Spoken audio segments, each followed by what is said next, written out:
The grand hall sparkled under crystal chandeliers, the scent of roses and expensive perfume mingling in the air. Guests whispered and laughed, admiring the opulent decorations, the delicate arrangements of flowers, and the endless tables of gourmet delicacies. Ayesha, at 34, adjusted her elegant navy blue gown nervously. Her heart thumped not from excitement, but from the familiar tension that accompanied every gathering with her daughter-in-law, Zara. Zara had always been sharp-tongued, ambitious, and, most of all, cruel. Ayesha had tried to remain polite, to rise above the constant jabs and subtle insults about her weight, her clothes, and her simple upbringing. She had raised her son alone, built a modest business from scratch, and done everything in her power to give him a life free from worry. But Zara seemed to measure worth in appearances and social status alone. As Ayesha approached the center of the hall, her steps careful, her smile polite, she caught sight of Zara standing by the grand staircase. Draped in a shimmering ivory gown, Zara radiated confidence.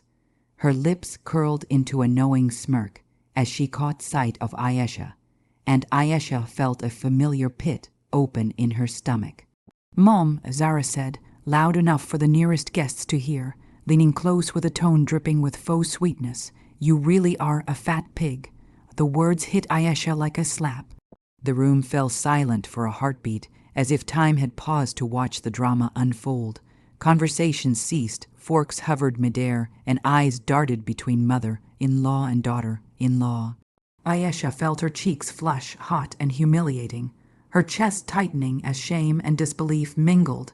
She wanted to retort, to defend herself, but she had long ago learned that losing her composure only gave people like Zara more satisfaction. Instead, she swallowed hard, forcing a smile that didn't reach her eyes. Her son, standing nearby, hesitated, torn between loyalty and love for his wife. His hand twitched, but he didn't intervene. Ayesha caught his gaze and shook her head imperceptibly, a silent plea for patience. She didn't need his defense, not yet. With quiet dignity, Ayesha excused herself, walking toward the garden terrace. The cool evening air brushed against her face, but it did little to calm the storm raging inside her. She hugged herself, trying to make sense of the crushing weight of humiliation. All her life she had been careful, considerate, sacrificing her own comfort and pride for the happiness of others. And yet, in one sentence, Zara had erased all that effort, reducing her to a target of ridicule in front of everyone she knew. Alone, Ayesha sat on a wrought iron bench, gazing at the twinkling lights of the wedding hall. Her hands trembled slightly, not from fear, but from the spark of something far more potent, determination. She replayed Zara's words, the laughter in her tone, and the self-satisfied look in her eyes. Anger flared, but beneath it was a more deliberate emotion, resolve. Ayesha understood one undeniable truth in that moment. Zara had power only in the eyes of those willing to fear or obey her. True power, Ayesha realized, didn't come from insults or appearances. It came from skill, vision, and strategy. A plan began to form in her mind, not a reckless, hasty retaliation, but something precise, something elegant, something that would ensure Zara, and everyone who had witnessed her cruelty, understood that humiliation could be returned in the most devastating yet refined way imaginable. Ayesha stood, straightening her gown, her heart no longer heavy with shame but steeled with purpose. The night air carried away some of her fear, leaving behind a quiet fire. Whispered to his almost empirical like a promise, "You wanted me humiliated, very well. But I will rise, and when I do, you will see the cost of underestimating me." And with that, Ayesha walked back into the hall, head held high, smile unwavering, hiding the storm that had begun to brew beneath her calm exterior. The first move in her quiet, meticulous revenge had already begun.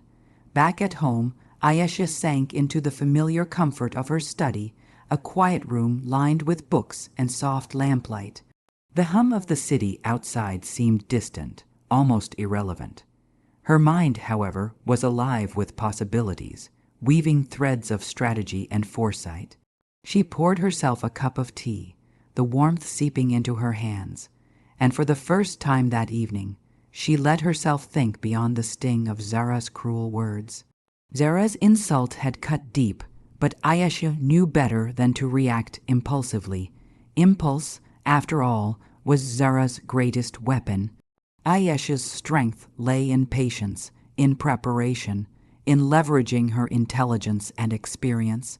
She had always been underestimated, first by her family, then by society, and now by her daughter-in-law.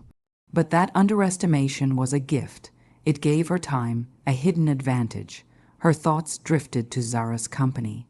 Ayesha had kept tabs on it over the years, noting the expansion, the small victories, and the growing reputation in its niche market. It was a young, ambitious business, much like Zara herself, flashy on the surface but lacking the maturity to survive turbulent waters. Ayesha's lips curled into a faint, almost imperceptible smile. Perhaps the time had come to channel her anger not into confrontation, but into action subtle, meticulous, and devastating in its effectiveness. Over the next few days, Ayesha began researching investors. She discovered that Mr.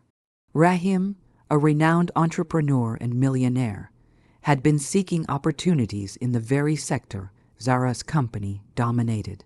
His name resonated in Ayesha's mind like a key turning in a lock. She understood that an introduction from someone credible, someone strategic, could tilt the balance entirely. Ayesha drafted carefully worded emails, polished her resume and portfolio, and prepared herself to approach Mr. Rahim not as Zara's mother-in-law, but as a professional consultant with proven insight. Each message, each presentation was crafted with precision. She emphasized strategy, growth, and innovation, avoiding personal details, yet hinting at her deep understanding of the company's potential. Weeks passed, and her plan unfolded with meticulous timing. Every meeting was deliberate, every conversation measured. Mr. Rahim, impressed by her clarity and vision, began taking her recommendations seriously. He saw in her not just competence, but a rare blend of intuition and intellect. Ayesha never mentioned Zara's name. Her identity remained a secret, a quiet shadow behind the decisions she influenced. Meanwhile, her son observed the change in her demeanor with growing curiosity. The woman who had often seemed cautious and quiet now radiated confidence. Her presence was commanding, her voice calm but decisive. He noticed it first in the small things, how she carried herself at dinner, the way she engaged in conversations, and the spark in her eyes that had been dimmed by years of accommodating others. He didn't yet know the full extent of her work, but he could sense the transformation. Ayesha found satisfaction not in anger, but in the slow, deliberate unfolding of her strategy.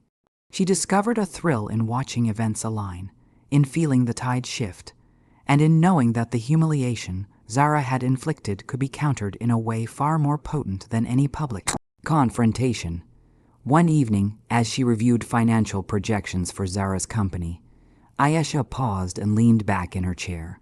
A single thought ran through her mind, steady and clear. This is not just about revenge. This is about proving that strength and respect cannot be mocked, and that every insult carries consequences, if wielded against the wrong person. The plan was in motion, invisible to everyone but herself. Zara would remain unaware, basking in her perceived superiority, while Ayesha quietly set the stage for a revelation that would be both shocking and irreversible.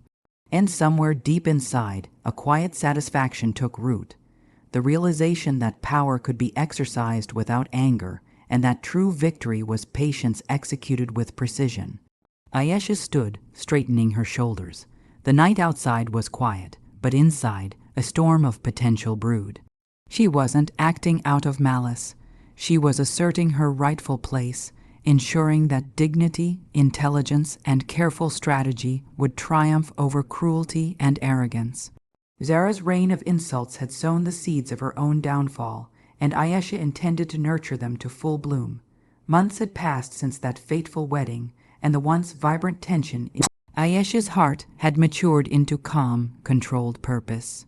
Zara, unaware of the quiet storm brewing behind the scenes, continued to flaunt her success, attending social events, giving interviews, and basking in the illusion of power. She still measured worth in appearances, in smiles, in the number of eyes on her glamorous figure. What she failed to see was the true influence quietly gathering strength in the shadows. Ayesha had been meticulous. Every email, every meeting, every piece of advice to Mr. Rahim had been calculated to maximize impact. She had positioned herself not only as a credible consultant, but as an indispensable strategist capable of transforming Zara's flashy startup into a business worthy of acquisition. She didn't need to act in the open.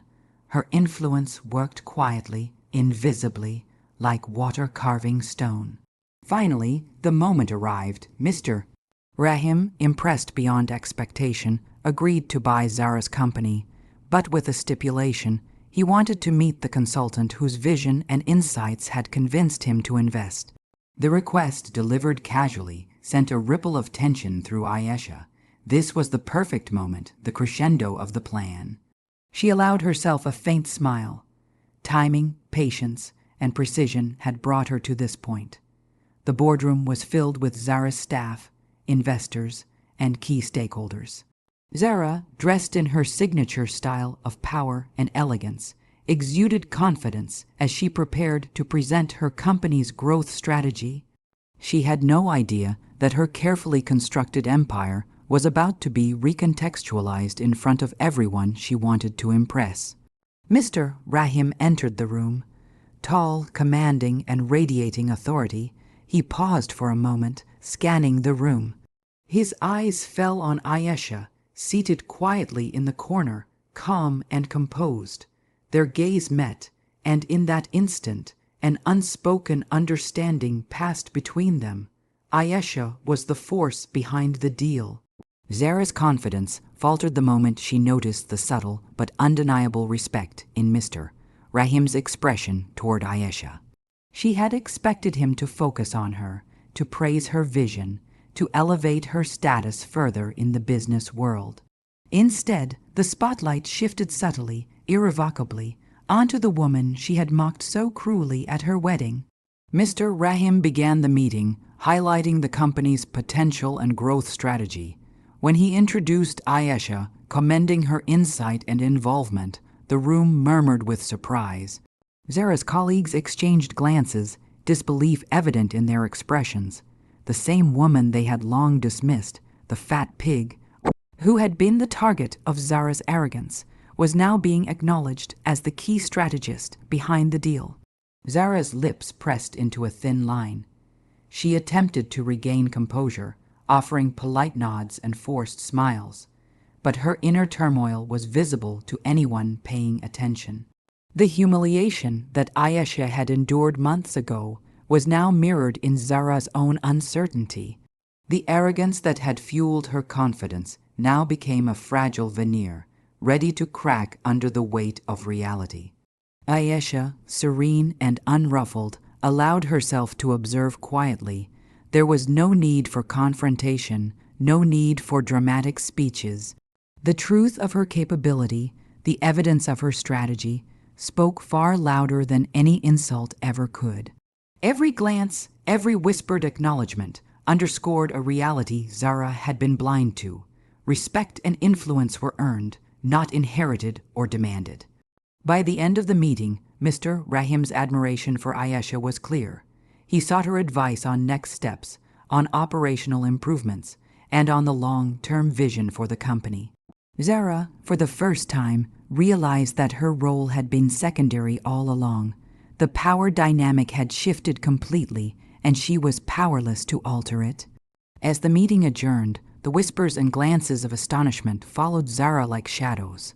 The humiliation she had once inflicted on Ayesha returned, magnified by the elegance of its delivery.